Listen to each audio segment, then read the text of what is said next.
ગુજરાતની એ ડિપ્લોમાની મહાન private college અને મહાન પ્રાઇવેટ યુનિવર્સિટીને હું એવું કહેવા માંગુ છું કે આખા 6 મહિનાની દરમિયાન તમને યુનિવર્સિટીની એક્ઝામ લેવા અને વાઇવા લેવા માટે એકય દિવસો ના મળ્યા. વિદ્યાર્થીની જ્યારે DDCETની 5 મેની એક્ઝામિનેશન છે એનું આગલું વીક જ મળ્યું. શું તમે વિદ્યાર્થીઓના ભવિષ્ય સાથે ચેડા નથી કરી રહ્યા? મારી GTUને એક રિક્વેસ્ટ છે અને જે DDCET સંભાળી રહ્યા છે એમને એક રિક્વેસ્ટ છે કે તમે એક પરિપત્ર બહાર પાડો, જેમ તમે પરિપત્ર કેલ્ક્યુલેટર માટે બહાર પાડ્યો છે કે જે વીકમાં DDCETની એક્ઝામિનેશન હોય એના આગલા 4 થી 5 દિવસ વિદ્યાર્થીઓને એક પણ એક્સટર્નલ એક્ઝામિનેશન, ઇન્ટરનલ એક્ઝામિનેશન અને યુનિવર્સિટી એક્ઝામિનેશન કમ્પલસરી લેવાની થતી નથી.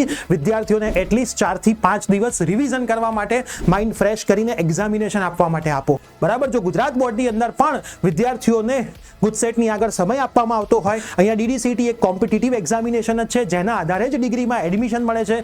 સારું એવું કોમ્પિટિશન આની અંદર વિદ્યાર્થીઓ વચ્ચે થતું હોય છે. ત્યારે જો વિદ્યાર્થીઓના ભવિષ્ય સાથે આપણે ચેડા કરવા એ મને અહીંયા યોગ્ય લાગતું નથી.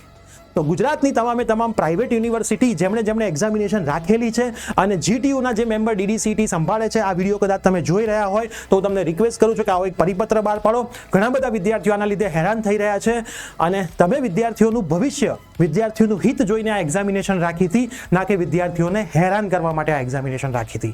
કદાચ હું અહીંયા ખોટો હોઉં તો 100% મને કમેન્ટ કરજો અને જો હું સાચો હોઉં તો આ રીલ તમારા ડિપ્લોમાના મિત્રો અને મેક્સિમમ મિત્રોને શેર કરજો, જેથી આપણી આ વાત આવનારા જુનિયર્સ માટે હેરાનગતિની જગ્યાએ સપોર્ટિંગ બની શકે.